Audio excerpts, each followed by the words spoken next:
అతి ముఖ్యమైనటువంటి రాష్ట్ర రైతాంగానికి అదేవిధంగా రాష్ట్ర అభివృద్ధికి తోడ్పడేటటువంటి వ్యవసాయానికి సంబంధించినటువంటి రైతు భరోసాపై స్వల్పకాలిక చర్చకి అవకాశం ఇచ్చినటువంటి స్పీకర్ గారికి సభ్యులకి అందరికీ ధన్యవాదాలు తెలియజేస్తా.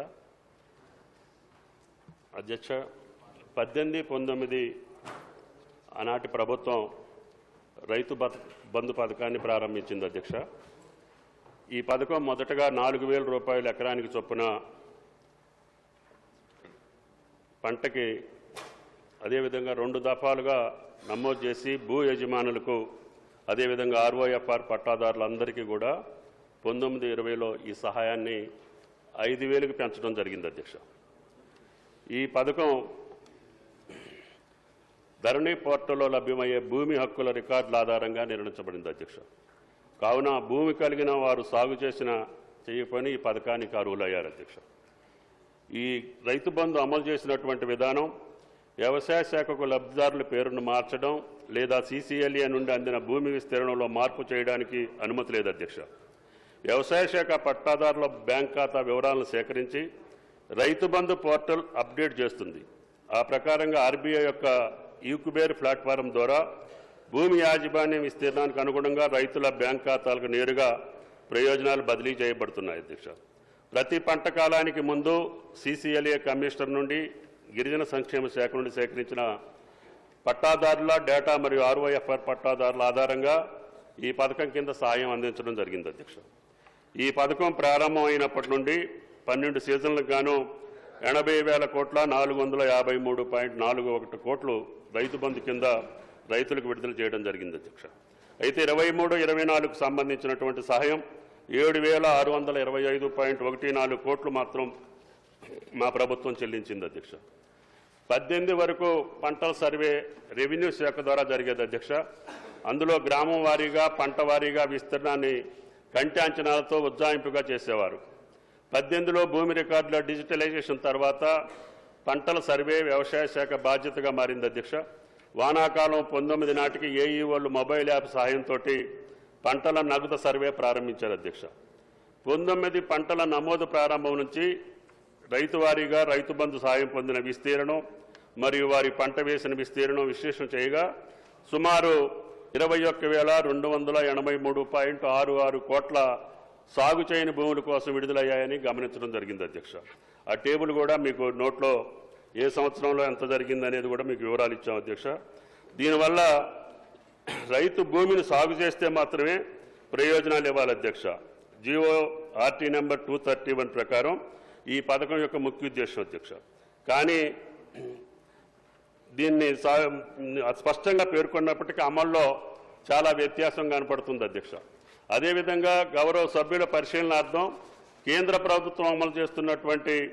PM కిసాన్ యోజన కూడా ఈ యొక్క టేబుల్లో మీకు పొందుపరచడం జరిగింది. అధ్యక్ష, దీనికోసం ఈ యొక్క విధి విధానాలని రూపకల్పన చేయటం కోసం ఆర్థిక మంత్రి ఆధ్వర్యంలో కేబినెట్ గౌరవ ముఖ్యమంత్రి గారి ఆదేశాల మేరకి ఒక సబ్ కమిటీని ఏర్పాటు చేసుకొని దీని యొక్క విధి విధానాలని సక్రమంగా గతంలో మాదిరిగా కాకుండా పకడ్బందీగా రైతులకి సాగు చేసినటువంటి భూములకి ఇచ్చేటటువంటి పద్ధతులు ఏదైనా ఉంటే మీరు పరిశీలన చేయమని చెప్పి సబ్ కమిటీకి ఇవి ఏర్పాటు చేయడం జరిగింది. అధ్యక్ష, దాంట్లో భాగంగానే సబ్ కమిటీ రైతు భరోసా పథకం కోసం ప్రమాణాలు మరియు నిబంధనల కోసం అభిప్రాయాలు సేకరించేందుకు రాష్ట్ర వ్యాప్తంగా వివిధ వర్గాలతో వివిధ జిల్లాల్లో సమావేశాలు నిర్వహించాం.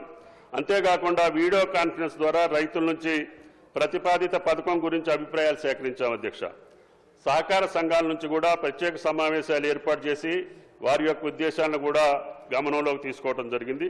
ఇప్పటికే వివిధ మార్గాల ద్వారా అభిప్రాయాన్ని సేకరించిన గౌరవ ముఖ్యమంత్రి గారి ఆదేశాల మేరకు జనవరి నుండి అమలు చేయ తలపెట్టినటువంటి రైతు భరోసాకు సంబంధించి గౌరవ సభలో సభ్యుల యొక్క అభిప్రాయాలు కూడా తీసుకొని వీటిని కూడా క్రోడీకరించుకొని భవిష్యత్తులో రైతు భరోసా యొక్క విధి విధానాలని ప్రకటించి రేపు సంక్రాంతి పండుగ నుంచి రైతు భరోసా ఇవ్వాలనేది ప్రభుత్వం యొక్క ఆలోచన. అధ్యక్ష, కాబట్టి దయచేసి గౌరవ సభ్యులు గతంలో జరిగినటువంటి విధి విధానాలను కూడా మీ ముందుంచాం. అక్కడ జరిగినటువంటి లోపాలు కూడా మీ దృష్టిలో పెట్టాం. కాబట్టి రేపు రాబోయే రోజుల్లో నిజమైనటువంటి సాగు చేసినటువంటి రైతుకి ఏ రకంగా ఇవ్వాలి అనేది మీ సూచనల ద్వారా తీసుకొని తప్పకుండా సంక్రాంతి పండుగ కల్లా విధి విధానాలు రూపకల్పన చేసి సంక్రాంతికి రైతు భరోసా ఇవ్వడానికి ఈ ప్రభుత్వం సిద్ధంగా ఉందని చెప్పి విజ్ఞప్తి చేస్తూ కేంద్ర ప్రభుత్వం యొక్క పథకంలో ఉన్నటువంటి విధి విధానాలు కూడా మీ ముందుంచాం అధ్యక్ష. వీటినన్నింటినీ గమనించి మీ అమూల్యమైనటువంటి సూచనలు ఇచ్చి రాష్ట్ర రైతాంగాన్ని సక్రమమైనటువంటి మార్గంలో ఈ పథకం అమలు చేసే స్థితికి మీ సూచనలు ఉండాలని చెప్పి గౌరవ సభ్యులను కోరుకుంటూ సెలవు అధ్యక్ష.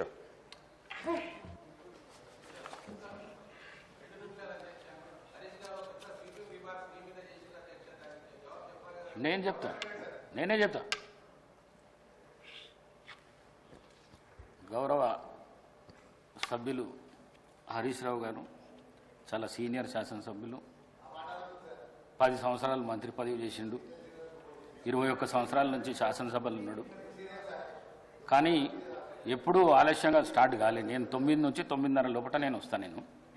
ఈరోజు కానీకి కారణం ఒకటే, 0 అవర్ తీసుకున్నాలే, సభ్యులకు అందరికీ అవకాశం ఇవ్వాలని చెప్పేసి కొత్త చర్చ జరిగినందుకు కొద్దిగా లేట్ అయింది. మరొకసారి మీతో తెలియజేస్తూ ఎన్ఎం శ్రీనివాసరెడ్డి గారు. అధ్యక్ష, ఇప్పుడు ప్రతిరోజు ఏదో ఒకటి సభను కించపరచడము, స్పీకర్ పోడియంలోకి రావడం ఇది అలవాటు అయిపోయింది అధ్యక్ష.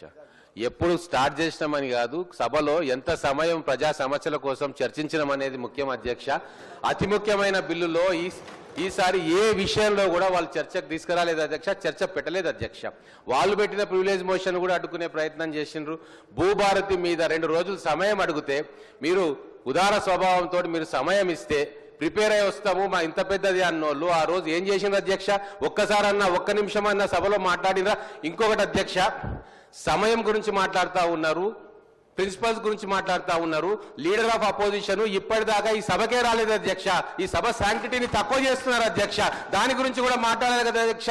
అంటే ఏదో ఒకటి మీ మీద ఆస్పిరేషన్ చేయాలి. ఈ సభ సజావుగా జరగట్లేదు, మేము బ్రహ్మాండంగా నడిపినాం అనేది ప్రజల్లోకి పోవాలని చెప్పి ప్రతిరోజు కుట్రబంతున్నారు అధ్యక్ష. నిన్న అక్బరుద్దీన్ ఓవైసీ గారు ఎంత దారుణమైన మాట అధ్యక్ష, మొత్తం సభ కింద ఫ్లోర్ ను కచరా చేసింది అన్నారు అధ్యక్ష. అంతకంటే అవమానం ఇంకోటి ఉంటుంది అధ్యక్ష? ఒక రాజకీయ పార్టీకి కచరా అని చెప్పి అన్నాక అంతకంటే అవమానం ఉంటుంది అధ్యక్ష? దాని గురించి మాట్లాడలేదు అధ్యక్ష. గౌరవ సభ్యులు రమణారావు గారు, సిఎస్ రమణారావు గారు.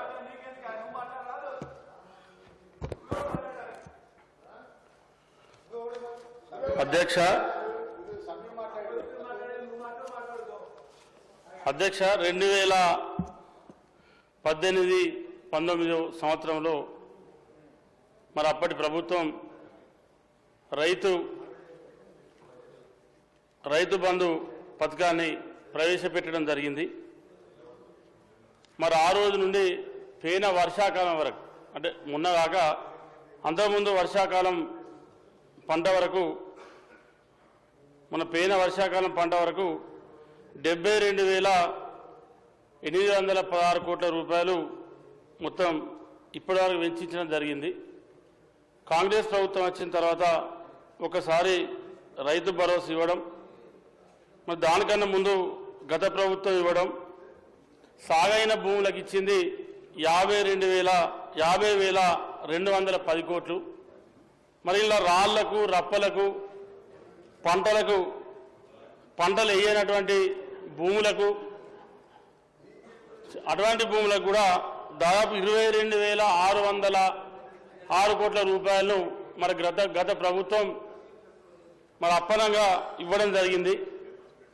మరి పంటలు వేసినటువంటి రైతులకు కాకుండా, పంటలు వేయకుండా, సాగు చేయకుండా, సాగులో ఆ భూములు లేకున్నా కూడా మరి ఆనాడు ఆ ప్రభుత్వం గుట్టలకు, వాగులకు, వంకలకు, మరి చెర్లలో ఉండేటువంటి పట్టా భూములకు, నేషనల్ హైవేస్కు, మరి హైదరాబాద్ నగరం చుట్టూ ఏదైతే కొత్తగా ధరణి వచ్చిన తర్వాత కొత్తగా పాస్బుక్లు, పట్టా బుక్కులు సంపాదించుకొని మరి రియల్ ఎస్టేట్ వ్యాపారం చేసుకునే వాళ్ళు కూడా ఈ రైతు బంధు డబ్బులను తీసుకోవడం జరిగింది.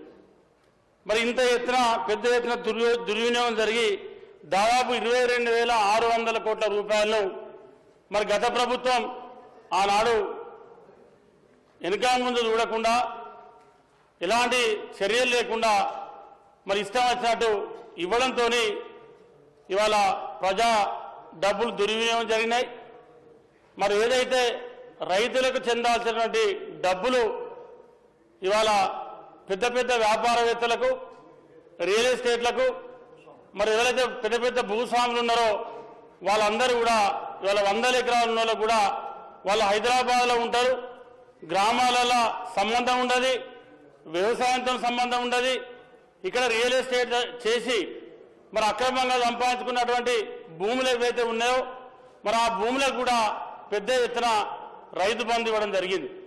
మరి ఇవాళ ఏదైతే మంత్రి తుమ్మల నాగేశ్వరరావు గారి ఆధ్వర్యంలో మరి షార్ట్ డిస్కషన్ పెట్టి ఈ ఏసంగి పంట నుండి సంక్రాంతి తర్వాత నుంచి రైతు భరోసా ఇవ్వాలని చెప్పి మరి ప్రభుత్వం నిర్ణయించుకోవడం, దానికి అనుగుణంగా ఇవాళ అసెంబ్లీలో చర్చ పెట్టి అన్ని రాజకీయ పార్టీల అభిప్రాయాన్ని తీసుకొని మన అందరి సభ్యుల అభిప్రాయాన్ని తీసుకొని ఈ కార్యక్రమాన్ని ముందుకు తీసుకుపోవాలని చెప్పి ప్రభుత్వం భావిస్తూ ఉంది.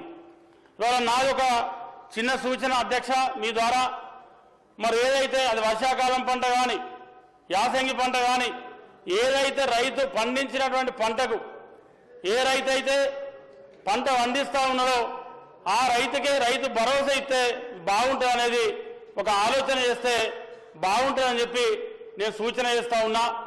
ఎందుకంటే ఇవాళ చాలా మట్టుకు మరి పంట లేకున్నా ఇలా రైతు భరోసా తీసుకొని మరి వాళ్లకు ఎలాంటి పంట లేకున్నా మరి వాళ్ళు ఇవాళ రైతు భరోసాను ప్రభుత్వం నుండి గతంలో రైతు బంధు తీసుకున్నారు.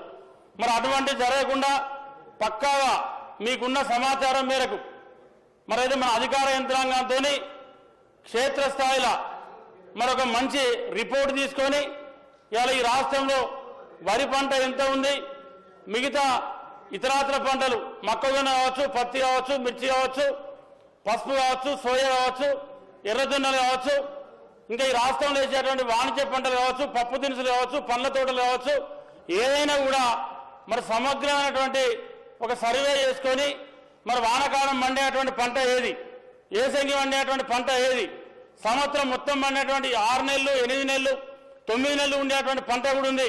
అటువంటి పంటలు ఈ రాష్ట్రంలో ఏమున్నాయి, వాటికి ఎట్టెట్లా ఇస్తే బాగుంటుందని చెప్పి మరి ఆలోచన చేసి ఇస్తే ఇవాళ మరి ప్రభుత్వ సొమ్ము మరి రాళ్ల పాలు కాదు, వాగుల పాలు కాదు, హైవే రోడ్ల పాలు కాదు, అది రైతులకు చెందేటువంటి అవకాశం ఉంటుంది. కాబట్టి దీని మీద తప్పకుండా మరి ఆలోచించి ఇది ఒక నిర్ణయం తీసుకుంటే బాగుంటుందని చెప్పి చెప్తా ఉన్నాం. మరి అదే కాకుండా దీంతో పాటు ఏదైతే ప్రభుత్వం ఇవాళ వర్షాకాలం పంట ముందు రైతాంగాన్ని చెప్పింది, మీరు సన్న వడ్లు పెట్టుకోండి, సన్న వడ్లు పెడితే మేము మా ప్రభుత్వం నుండి ప్రతి రైతుకు క్వింటాలకు 500 బోనస్ ఇస్తామని చెప్పి ఇవాళ రైతులకు బ్రహ్మాండంగా ఇవాళ ఈ రాష్ట్రంలో సన్న వడ్లకు బోనస్ ఇచ్చిన చరిత్ర ఇవాళ కాంగ్రెస్ ప్రభుత్వాన్ని మన ముఖ్యమంత్రి రేవంత్ రెడ్డి గారు. మరి ఆనాడు అప్పున్నటువంటి ప్రభుత్వం రైతులకు చెప్పింది, అప్పున్నటువంటి నాయకుడు చెప్పిండు, అప్పున్నటువంటి ముఖ్యమంత్రి గారు చెప్పారు, మీరు సన్న వడ్లు పెట్టండి, దొడ్డు వడ్లు వద్దు, సన్న వడ్లు పెడితే రైతులకు మేము బోనస్ ఇస్తామని చెప్పి ఆనాడు చెప్పి రైతులకు ఆనాడు మరి బోనస్ ఇవ్వకుండా అప్పటి ప్రభుత్వం మోసం చేసింది. మరి ఆనాడు ప్రతిపక్షాలు మాట్లాడితే అప్పుడున్నటువంటి కాంగ్రెస్ పార్టీ కానీ ఇతర పార్టీలు మరి అన్ని పక్షాలు మాట్లాడితే మరి అప్పుడు చెప్పారు, మాకు తెలియదానా, మీరు చెప్పన్నా క్వింటాల్కి 100-200 బోనస్ ఇస్తాం, మీరు చెప్పేది మాకని చెప్పారు. ఆసారి ఆ పంట కర్మ కాలి, ఆసారి వైరస్ వచ్చి, పచ్చ రోగం వచ్చి, మరి దోమపోటు వచ్చి రైతులకు 10-12 క్వింటాల కంటే ఆసారి సన్నవాటి మరి పండినటువంటి పరిస్థితి. ఇవాళ మన ప్రభుత్వం రైతు ప్రభుత్వం, ప్రజా ప్రభుత్వం ఇవాళ రైతులకు మాట ఇచ్చి మీరు సన్న వడ్లు పెట్టండి, ఈ రాష్ట్రంలో ఎన్ని లక్షల మెట్రిక్ టన్నులు ఉన్నా కూడా దానికి 500 రూపాయల బోనస్ ఇస్తామని చెప్పి ఇవాళ బ్రహ్మాండంగా ఇవాళ ప్రభుత్వం బోనస్ ఇస్తా ఉంది. 48 గంటల్లోనే రైతు అకౌంట్లో డబ్బులు జమ అయ్యే విధంగా ఇవాళ ప్రభుత్వం ఏర్పాటు చేసింది. ఇది ఇవాళ రైతుకు ఈ రాష్ట్రంలో కాంగ్రెస్ ప్రభుత్వం చేస్తున్నటువంటి ఒక గొప్ప చరిత్రాత్మకమైనటువంటి ఒక ఘట్టం. మరి గత ప్రభుత్వం ఏనాడన్నా రైతుల గురించి పట్టించుకున్న దాఖలాలున్నాయా? మరి వడ్ల కటింగ్ అవుతా ఉంటే మరి వడ్ల కటింగ్ గురించి మాట్లాడిన దాఖలాలున్నాయా? మొన్న మనం చూసినాం పేన ఏసం కానీ మొన్న వానకాలం కానీ ఒక 4-5 మరి మాజీ మంత్రులు తిరుగుతూ ఉంటే నాకు ఆశ్చర్యం అనిపించింది. ఐకేపీ సింగిల్ విండో సెంటర్లలో పోయి మరి వడ్లు కొంటలేరు, ఇంకా వడ్లు జోకలేరు, రైతులకు అన్యాయం జరుగుతుందని చెప్పి ఒకరోజు మాట్లాడుతూ ఉన్నారు. పక్క సెంటర్ పోయి మళ్ళీ అక్కడ మాట్లాడుతూ ఉన్నారు రైతుల బోనస్ ఇయ్యేది ప్రభుత్వం అని చెప్పి. అసలు రైతుల వడ్ల జోక్తలే అని చెప్పి మీరే చెప్తారు, రైతులకు బోనస్ ఇస్తలే అని చెప్పి మీరే చెప్తారు. అసలు ఇది నిజమా అది నిజమా ఏది నమ్మాలో ఒకసారి మీరు ఆలోచన చేసుకోవాలి. అబద్ధం ఆడినా ఆ అబద్ధం అతికినట్టు ఉండాలి. అంటే ఇంత సత్యదూరమైనటువంటి మాటలు చెప్పి రైతులను కన్ఫ్యూజ్ చేసి రైతులను మోసం చేసేటువంటి ప్రయత్నం మరి గత ప్రభుత్వం చేసింది. అయినా ఇవాళ రైతులు ఎవరు కూడా అధైర్యపడతలేరు. రైతులకు ఎవరికి కూడా ఈ ప్రభుత్వం మీద ఒక నమ్మకం, ముఖ్యమంత్రి రేవంత్ రెడ్డి గారి ఒక విశ్వాసం, ఇక్కడ ఉన్నటువంటి వ్యవసాయ శాఖ మంత్రి తుమ్మల నాగేశ్వరరావు గారికి సుదీర్ఘ అనుభవం ఉన్నటువంటి వ్యక్తి. గత 40-50 సంవత్సరాల నుంచి మరి వారికి వ్యవసాయం మీద అనుభవం ఉంది. మరి వ్యవసాయానికి సంబంధించి ఈ రాష్ట్ర రైతాంగానికి ఏం జరగాలి, రైతులకు ఏమి ఇస్తే బాగుంటుంది, రైతులు ఏ పంట పెడితే బాగుంటుంది మరి తెలిసినటువంటి వ్యక్తి. అందుకే మీరు గమనించండి అధ్యక్ష, మీరు గమనించండి ఈ ప్రభుత్వం వచ్చే సంవత్సర కాలంలో ఏ రోజైనా ఏ రైతుకైనా ఏ పంటకైనా ఏ ఊళ్ళోనైనా ఎక్కడైనా మీరు ఈ పంట పెట్టండి ఈ పంట అని చెప్పి ఏ రోజైనా ఈ 3 సీజన్లలో ఈ ప్రభుత్వం చెప్పిందా మీరు ఆలోచన చేయండి. గత ప్రభుత్వం మీరు దొడ్డు వడ్లు పెట్టద్దు సన్న వడ్లు పెట్టండి, మళ్ళీ సన్న వడ్లు వద్దు దొడ్డు వడ్లు వద్దు పత్తి వద్దు ఒకసారి మళ్ళీ ఒకసారి పత్తి పెట్టండి, ఇట్లా రకరకాలుగా చెప్పి రైతులను ఆనాడు కన్ఫ్యూజ్ చేసింది. ఇవాళ మీరు ఒక సామెత ఉంది అధ్యక్ష, ఇవాళ ఎద్దడికి జాగాలనే పంట తేడా ఉంటుంది. ఇవాళ రైతుకు తెలిసిన తీరు ఎవ్వరికి తెలియదు, ఏ శాస్త్రజ్ఞులు తెలియదు, ఏ వ్యవసాయ భూమిలో ఏ పంట పెట్టండి అని చెప్పి రైతుకు తెలిసినంత ఇవాళ ఎవరికి తెలియదు, ఆ రైతుకే తెలుస్తుంది. ఇవాళ ఒడ్డుకి ఇటే ఒక తీరు ఉంటుంది పంట, ఒడ్డు అవతల ఇంకో తీరు ఉంటుంది పంట. కానీ మేమే శాస్త్రజ్ఞులం, మేము చెప్పిన పంటే మీరు వేయాలి, మా అంత గొప్పలు ఈ దేశంలో ఎవరు లేరు, మాకు తెలిసినంత ఎవరు లేరు అని చెప్పి చాలాసార్లు కన్ఫ్యూజ్ చేసి ఆనాటి ప్రభుత్వం రైతులను అనేక రకాలుగా ఇబ్బంది పెట్టింది. ఆనాడు ప్యాడీ ప్రొక్యూర్మెంట్ చేయాలంటే ప్యాడీ కొనాలంటే ఆనాడు 2 పార్టీలు, ఇక్కడటువంటి బీజేపీ పార్టీ అక్కడటువంటి బీఆర్ఎస్ పార్టీ 2 ఆనాడు వీధి రౌడీ లెక్క ఆనాడు కొట్లాడినటువంటి చరిత్రను మనం చూసాం.